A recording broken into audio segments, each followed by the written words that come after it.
And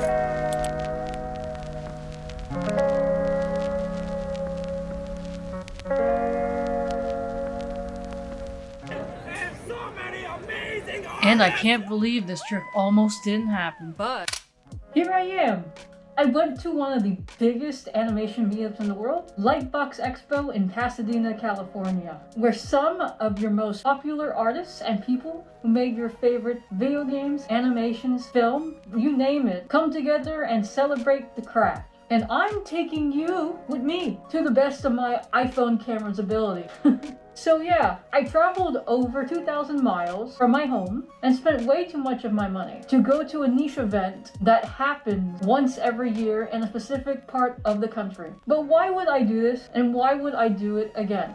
You see, I want to know if Lightbox Expo is worthwhile going to, especially if you're like me, someone who's not in the most favorable place, who want to fulfill your dreams and get connections to other artists, and maybe learn from some people who have experience in the industry, and possibly get connections to work at a job at one of the studios that you admired since you were young, like myself. This trip was my second time coming to Lightbox Expo, and instead of one day, came to 2 days.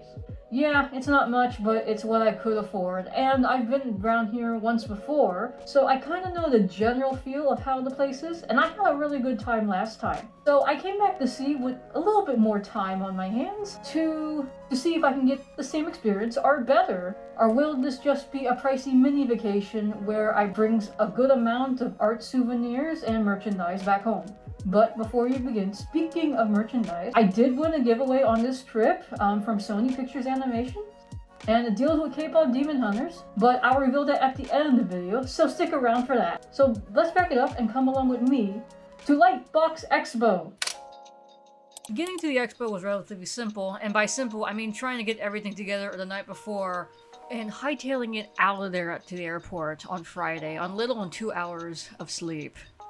If you can believe it, I was so close canceling this trip because there was a lot of things going on that was messing up my flight reservations, like with Spirit Airlines declaring bankruptcy again, and the whole United States government shutdown that was going on, making the whole trip a little hairy and nearly compromising this entire journey. My flight path went from Columbus on a 1-hour flight to Georgia, which you're seeing right now, and waiting for that dreaded 4-hour flight to California. I mean, that's a long flight, guys. But finally getting on the flight, deciding to keep my eyes open or just straight up sleep, in which I failed completely to do both, by the way. I was trying to figure out what panels I wanted to see at Lightbox Expo and the merchandise I wanted to purchase from the event, because I have a budget. And trust me, by the time I got to the hotel, I did not want to record more for that day. And finally made it. And I am completely sleepy. I'll see you guys tomorrow. Oh my gosh, it's not focusing. Focus. Well, today's day one. Well, it's 6:31 as on my watch, and that's the perks of basically living on the East Coast.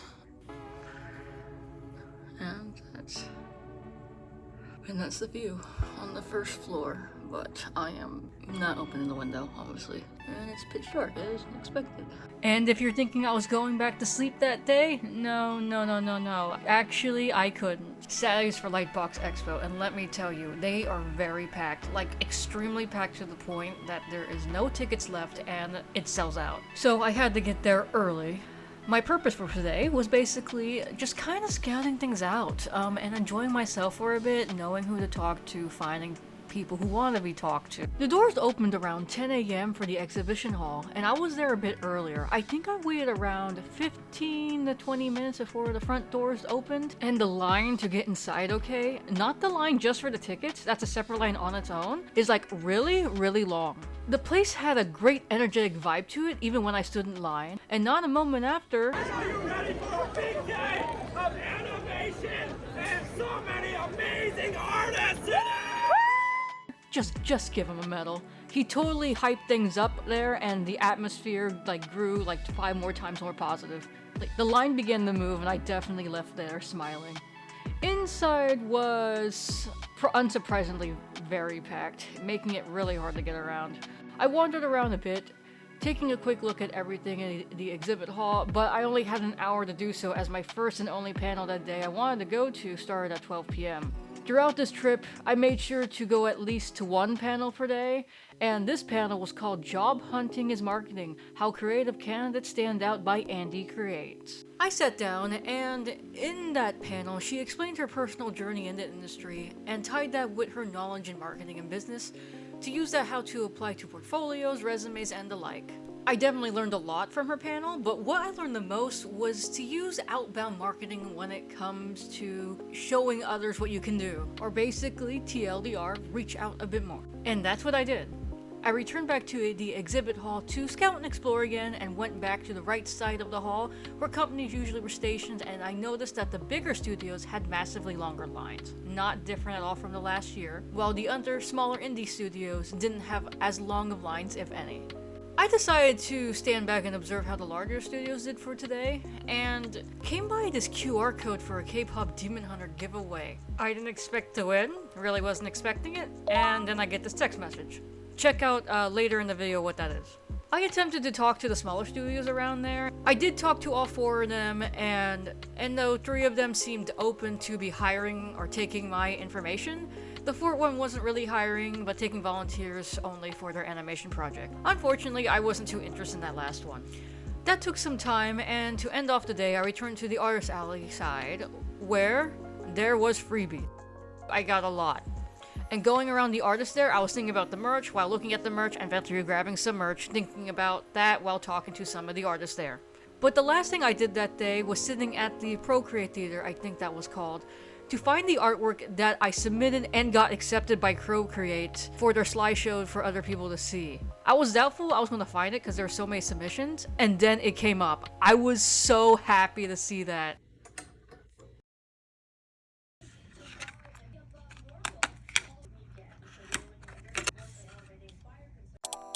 Sunday, the second and final day of the trip, is the day where I made the mission to engage more when it comes to the expo. Though before that could be done, I had the beeline straight to probably the best panel I attended this entire trip. This one started at 11:30 a.m. and it was called Artist's Intro into Copyright and Trademark by Amber Huang, I apologize if I get that wrong, and Stephanie Poddick. This panel was rich with incredibly useful information. They both explained the differences between patents, trademarks, and copyright, and particularly when you use it, how you use it, and situations not to use it. After that, I returned to the usual place, the exhibit hall / artist alley, and started the day with a more intentional approach. That Sunday, I noticed the energy in the air was more relaxed. Probably a little too relaxed. I headed back to where the studios and companies were, and they were still crowded, but I made at least an attempt to approach them to sign up and give them my job and talent information. And at Netflix table, I even drew on their artboard. I did try to record it though, but I forgot to click the record button. I even gave a few of them my card, though as something I learned from last year, don't give your card unless the company or person has the tiniest desire to want your card, or you're just wasting that card and money. I saw this issue last year where there were business cards everywhere, even on the trash cans. At this point, I was in the final stretch and made sure to take advantage of the rest of the day. And I went everywhere, and I mean everywhere, as I went down the entire hall, not once, but 3 times to make sure I didn't miss anything. Like I attempted to do a stamp rally, but wasn't too interested in completing that one, participated in a raffle I didn't win, and got more merchandise to bring home. Then the 5 o'clock hour came along, and everyone was visibly and emotionally starting to get tired. You could definitely feel that in the air. And my feet were really hurting. But I made the last effort to record how big the entire place was, and take some wide shots of the entire expo. Honestly, it's really incredible how many people come here when you can see it all like this. Then, just like that, after having a fun 2 days, and it passed by kinda quickly at Lightbox Expo, it was over.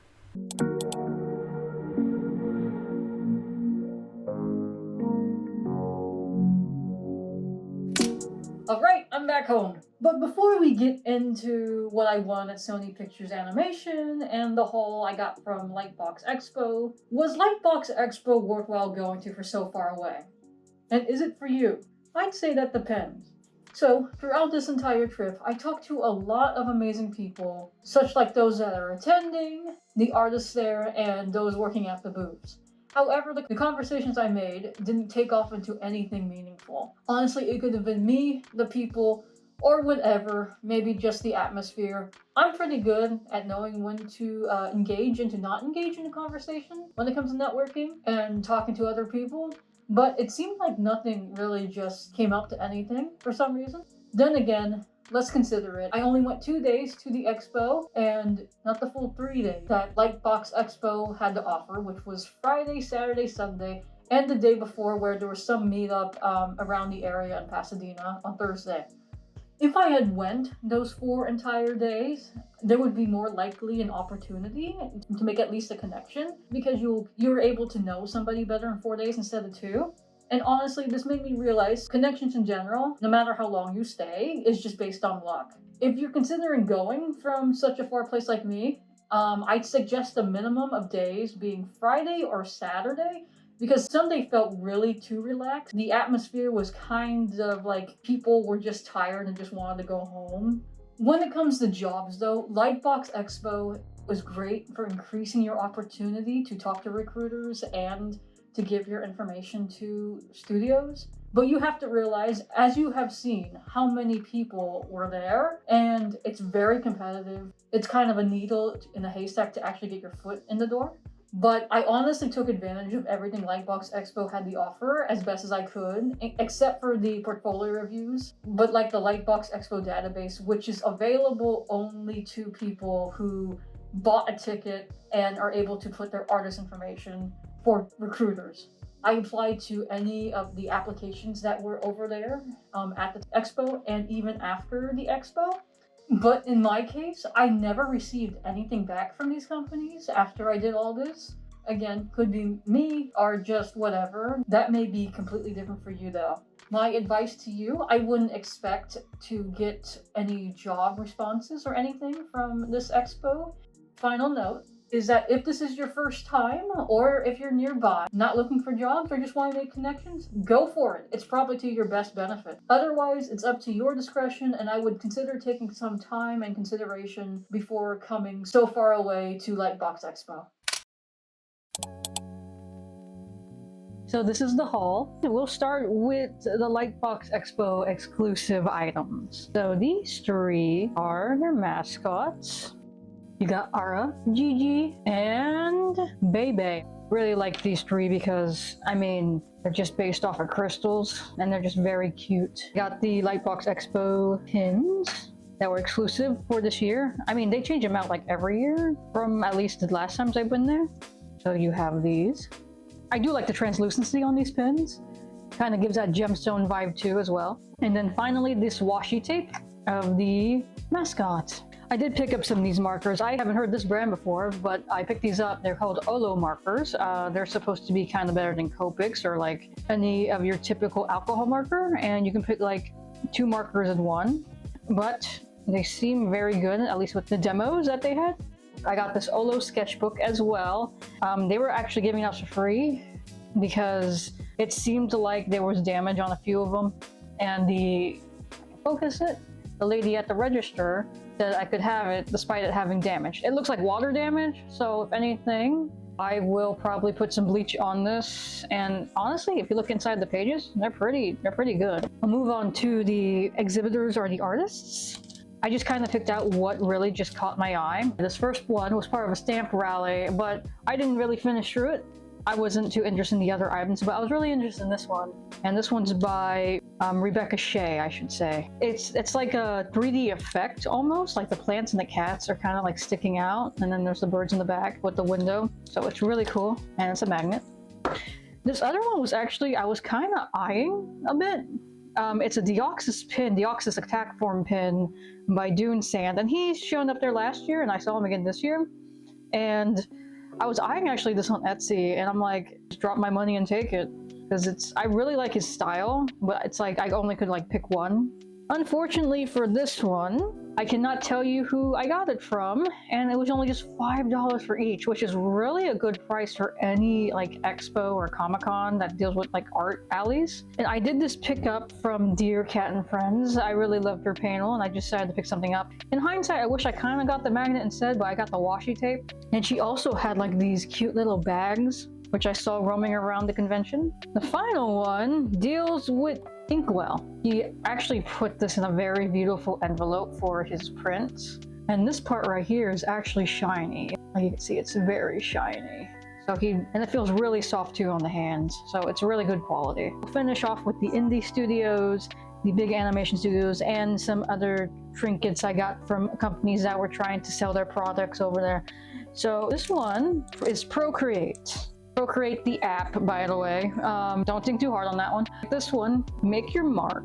I do like the fact that it's like, I think it's a soft enamel on this one. And the just normal Procreate pin, which is, if you look on the back of this one, it's just a normal pin backing. This one is not. I don't know what you call these, but it's definitely not the common pin backings I've seen with like the other pins I've gotten. The next ones actually we'll be dealing with, well, Animation Studios. So they gave out a sticker, a really cool sticker. It's kind of have like some sort of like texturing details on it, if you can see. And this wooden Mickey Mouse charm and 2 pins. Also, they gave out this pencil. This one was actually from Sony Animation Studios for K-pop Demon Hunters, an exclusive pin to the event. It was kind of a blind box and you only can do like 1 per person. I was able to get Rumi. And this was actually part of the stamp rally that I participated in with the indie studios. At the end of it, I got these stickers, which, I mean, I get it, they're indie studios. I wish it was something more like a pen. Like a pen would be nice than just assortment of stickers like that. I would find that to be more useful. Made sure to get this puffy sticker from Cartoon Network Studios. And this one was from Maxon 3D. They gave out a 3D print of a sculpt that I did in ZBrush. It was kind of hard to see, but it's supposed to be a toad on a rock. And now we finally get to this. From Sony Pictures Animation, only 3 people of the entire event got this, and they did 1 winner every day, and you just signed up by giving your QR code. Okay, honestly, I did see this beforehand, so let's look inside. So the first off is this PAL cap. I don't really understand what this PAL company is. The next one. I unfortunately already have this, so I'm gonna have to get rid of it in some way. The Spider-Man art book, and honestly, it's a really good book. Another one is Spider-Man Across the Spider-Verse socks. And this goat, I don't even know, call it finger glove? This goat finger glove from the movie that's coming out as the time of recording, I believe. It's, I think, a promotional material. I tried looking it up. It seems like it was just for people to like view the screening, so I don't think you can get this outside of the screening, unless I'm wrong. Also, K-pop Demon Hunter card, and this pin from the K-pop Demon Hunters as well. And the cherry on top. I put it inside this art book so it doesn't get smashed on the way here. This is the Takedown Song vinyl disc signed by the directors of the movie. And this is the back. I don't have a vinyl player myself. I'm gonna probably have to get one now. Let me know in the comments if you want me to actually get out a video of this vinyl disc playing. And if I get enough likes, I'll make a small video and I'll show you the music that plays off this. And inside of the cover slip was these stickers, the cover for the vinyl. So you got side A, side B, the vinyl disc itself. I do not want to touch this too much. And that's a wrap. I don't currently have plans to return to Lightbox Expo in the future, but thank you for watching. This was a really long video, so if you could help me out by commenting, liking, sharing, and subscribing, it would help me a lot. See you in the next one. Bye-bye.